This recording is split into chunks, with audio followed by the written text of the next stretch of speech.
First and foremost, all praises are due to Yahweh Ba'Shem Yahawashi, Ba'Shem Rakak Wadash. Double honor to the elders and apostles of Great Millstone for teaching us his truth. Salutations to the brothers around the four corners of the earth who are teaching this word in truth and sincerity. And shalom to the hopeful elect of Israel who listen and believe in this word.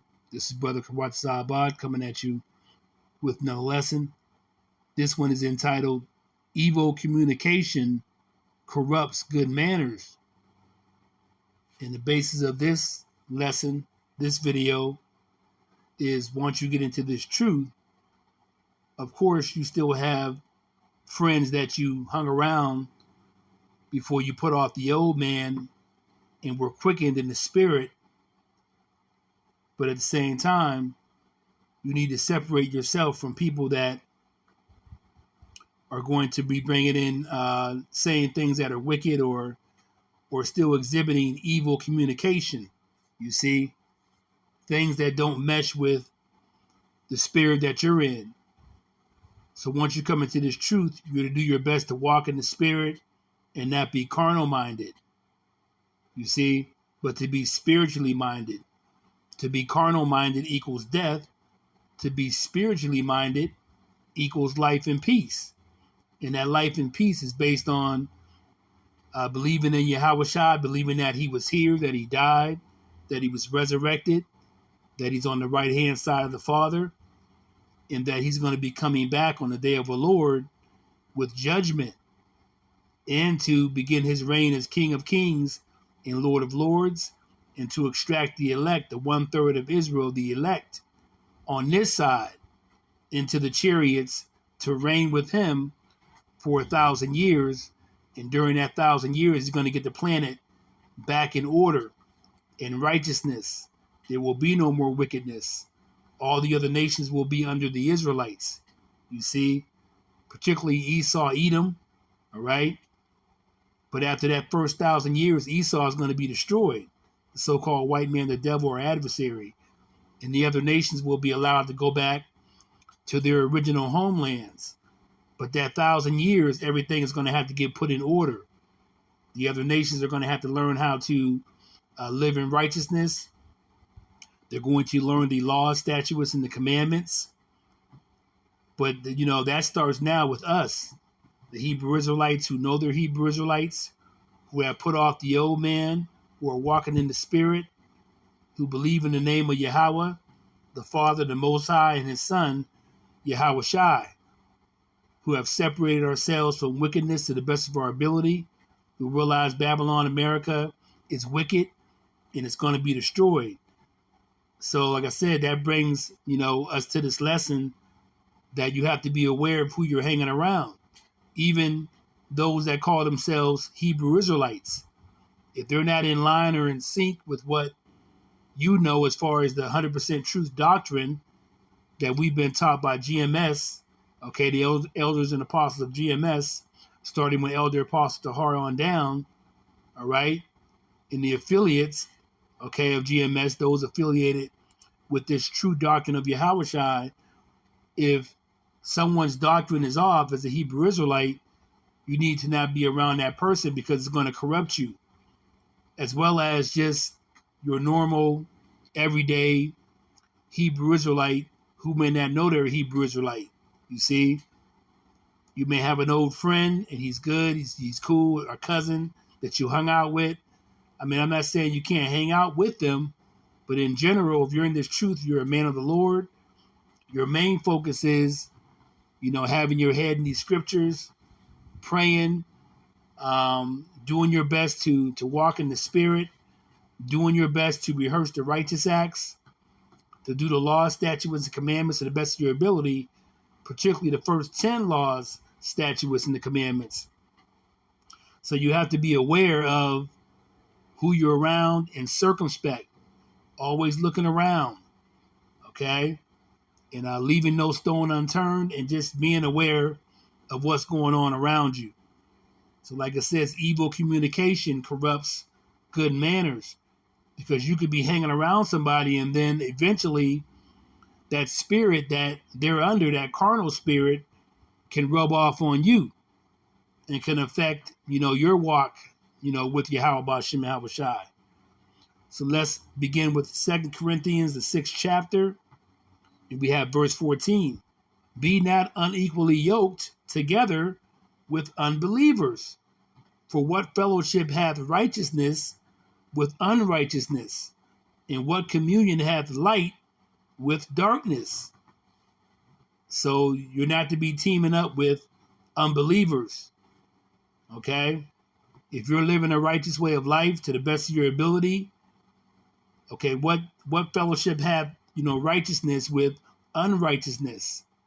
So the good you're doing, walking in the spirit, what good is it going to be for you to walk with somebody that's not walking in the spirit, that's living an unrighteous way of life, that's living a wicked way of life? You see, light does not have communion with darkness. Let's look up that word yoked real quick. Let's see here real quick. See what that says. Okay, this is the Greek translation of the word yoked. Strong's G 2086. Heterazugeo. Heterazugeo. Okay, let's see here. To come under an unequal or different yoke. Okay. To have fellowship with one who is not an equal. All right. Says here where the apostle is forbidding Christians, and that's Israelites. The first Christians were the Hebrew Israelites, okay, to have intercourse with idolaters. See? So you're not to have fellowship with those that are wicked. You see, it doesn't, it's not going to do you any good eventually, because that spirit that they're under, that wicked spirit, eventually is going to weigh you down. Let's see if we have any. Does it go a little deeper here? Let's see. All right. All right. Okay. Okay, it says here, one not of the same nature, form, class, kind, different. So once you come into this truth, you're different. You're separate because you've been quickened, okay, through the Holy Spirit, the Rakak Wadash. You've been quickened. You understand what's going on. All right. You understand the name of Yahweh and his son Yahweh Shai. You understand the prophecies that Yahweh Shai is going to be coming back in rulership to destroy Babylon, America. Okay. To extract the elect of Israel.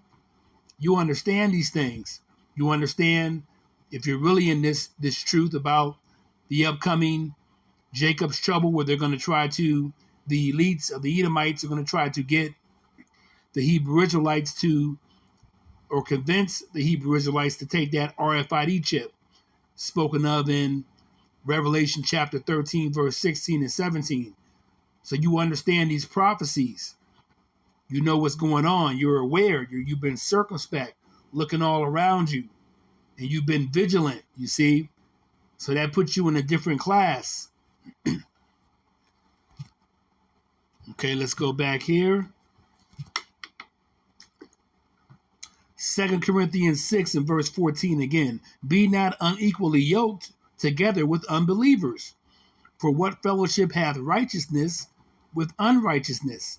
And what communion hath light with darkness?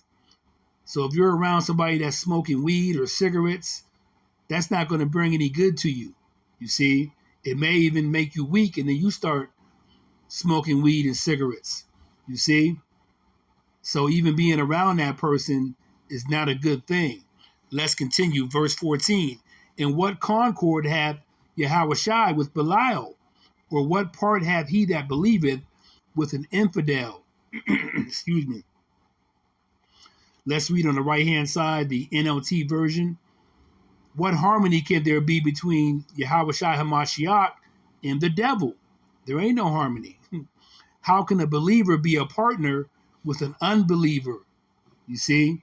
And like I said, that's even amongst some of your Hebrew Israelites, because some of these camps aren't preaching about the MOTB. Some of these camps aren't preaching about that Esau, so-called white man, the devil, is your adversary, your enemy. Some of these camps aren't preaching about the upcoming Jacob's trouble and the famine and the purges that are going to be coming, the concentration camps. They're not speaking of that, a lot of these camps. But Great Millstone is, from Elder Apostle Tahar on down to Great Millstone, and those brothers affiliated with the doctrine of Great Millstone, which is the doctrine of Yahushua. All right? 2 Corinthians 6 and verse 16. Let's see. Let's read that. And what agreement hath the temple of Yahweh with idols? For ye are the temple of the living God. You see, the living Lord. So we are the temple of Yahweh B'Shem Yahushua. You see, because we've been born again. Literally, we've been cleansed. We've been quickened. So we put off the old man. The old man is dead. For ye are the temple of the living God. As Yahweh hath said, I will dwell in them and walk in them. And I will be their Lord, and they shall be my people. You see? So you have the temple of Yahweh B'Shem Yahushua within you, the Holy Spirit. So to dwell with, okay, people that are not yoked with you or that are unbelievers is not going to do you any good. All right? Let's read verse 17. Wherefore come out from among them and be ye separate, saith the Lord, and touch not the unclean thing, and I will receive you. So you have to separate yourselves from unbelievers. And that includes family. You see, you still love your family, but your main emphasis is, giving diligence to make your calling and election sure, leaving no stone unturned, being vigilant to make sure you have a good opportunity to be out of here on the day of the Lord. Otherwise, you're going to be destroyed with the 2/3 of the Hebrew Israelites who did not hearken to this word, along with the Edomites, so-called white man, the devil or adversary, along with the sons of men, the other nations that are here in Babylon, America. You're going to be destroyed with them. So you're to separate yourself. Okay, let's continue on. Let's go to Amos 3 and 3. The Old Testament. All right, let's find Amos here. I know he's in here somewhere. Sometimes this thing messes with my eyes. Here we go. Amos chapter 3 and verse 3. And it reads as such. Can two walk together except they be agreed? So you have to be with like-minded brothers. If you're with a brother and he doesn't have the same doctrine as you, you need to exclude yourself from that brother. If he don't believe in the MOTB, spoken of in Revelation 13, verse 16 and 17, if he doesn't believe that Babylon, America is going to be destroyed, then you guys aren't in agreement. So you shouldn't be walking with that brother, you see? Let's read verse 4. Will a lion roar in the forest when he hath no prey? Will a young lion cry out of his den if he hath taken nothing? You see? Verse 5. Can a bird fall in a snare upon the earth where no gin is for him? Okay. Shall one take up a snare from the earth and have taken nothing at all? Let's read Amos 3 verse 5. Does a bird ever get caught in a trap that has no bait? Does a trap spring shut when there's nothing to catch? Verse 6. Shall a trumpet be blown in the city and the people not be afraid? Shall there be evil in a city and the Lord hath not done it? You see? So that's going back to the point. Can two walk together except they be agreed? Let's go to 2 John. Let me see here, New Testament. 2 John chapter 1. And we have verse 9. And it reads as such. Whosoever transgresseth and abideth not in the doctrine of Yahushua hath not Yahweh. Okay? And we know when you transgress, that means you have violated by sinning. He that abideth in the doctrine of Yahushua HaMashiach, he hath both the Father and the Son. All right? Let's read the NLT version on the right-hand side, verse 9. Anyone who wanders away from this teaching has no relationship with Yahweh, but anyone who remains in the teaching of Yahweh Shai HaMashiach has a relationship with both the Father and the Son. So you see how the doctrine of Yahweh Shai is important? Because it quickens you. So if another brother is not with this doctrine of Yahweh Shai, if he doesn't believe in the Messiah, if he doesn't believe the Messiah was here, he died, he was resurrected, and that he's going to be coming back on the day of the Lord to bring judgment to Babylon, America, and to all the people of the world, then that's not somebody you want to be around, because they're not abiding in the doctrine of Yahweh Shai. Let's read verse 10. If there come any unto you, and bring not this doctrine, receive him not into your house, neither bid him Godspeed. Excuse me. Let's read verse 10, the NLT translation comparison on the right-hand side. If anyone comes to your meeting and does not teach the truth about Yahweh Shai, don't invite that person into your home or give any kind of encouragement.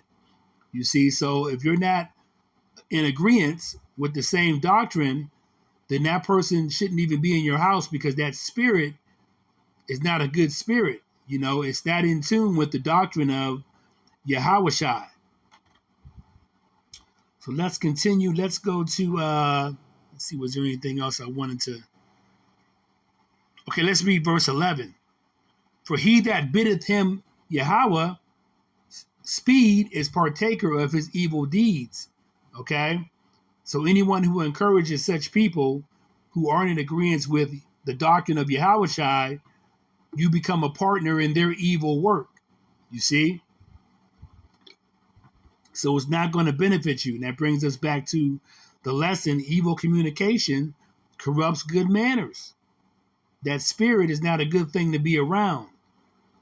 So let's read, let's go to Proverbs 13 and verse 20.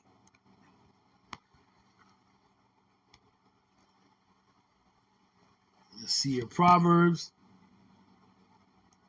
chapter 13 and verse 20.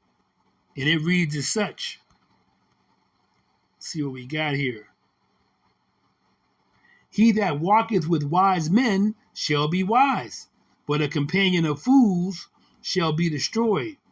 So if you associate with people that are wicked or that don't have the same doctrine of Yahweh Shai, then it's not going to benefit you. It's going to end up putting you in a position to be destroyed on the day of the Lord, which is coming upon us very, very soon. All right? You don't want to be one of those who didn't have the opportunity or didn't do due diligence to make your calling and election sure, to do everything you can to leave no stone unturned so you can have a good chance of being extracted, beamed up into those chariots of Yahweh B'Shem Yahweh Shai on the day of the Lord. That's the goal. That is the ultimate goal, to be beamed up on this side. Now, the 2/3 of our people, the Hebrew Israelites, so-called blacks, Latinos, Native Americans that don't, hearken to this word, they'll be born back in the kingdom through the loins of the 1/3 elect as babies in the kingdom during that 1,000-year reign of the elect with Yahweh Shai. So indeed, all of Israel was redeemed, was saved. It's just going to come in 2 stages. The first resurrection, you see, which is going to be the 1/3 elect that get extracted into the chariots on this side. And then the 2/3, it'll be that second resurrection. They'll be born in the kingdom as babies through the loins of the 1/3 elect. Let's get the main scripture. Let's go to 1 Corinthians chapter 15. Let's see here, New Testament. 1 Corinthians chapter 15 and verse 33. And it reads as such.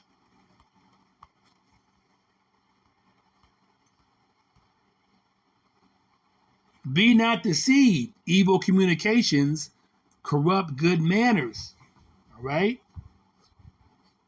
So bad company is eventually going to corrupt you. If you're constantly hanging around people that aren't believers, that are wicked, okay? And even you have some, like I said, that have been called. Many of us have been called into this truth, but, we haven't been chosen yet. So many have been called, but even those that have been called can still act wicked or still be in evil communications or still not adhere to the doctrine of Yahushua. So be not deceived. Evil communications corrupts good manners, good character. Verse 34, await to righteousness and sin not, for some have not the knowledge of Yahweh. I speak this to your shame. All right? So think carefully about what is right and stop sinning. All right? You should already know this, though, being in this truth. All right? That's why he says, I speak this to your shame, meaning you should already know this. If you're in this truth, you put off the old man, then you should already know to separate yourself from wickedness to the best of your ability. Now, you have to go to work, so you're going to deal with spirits and principalities out and about in society, but, you do your best to kind of stay away from wickedness, okay? Anything that appears wicked or evil, don't even go near. Don't even put yourself in that situation. So on that note, I hope this lesson was edifying to you, and I want to give all praises to Yahweh Ba'ashem Yahweh Shai, Ba'ashem Rakakwadash, Shalom.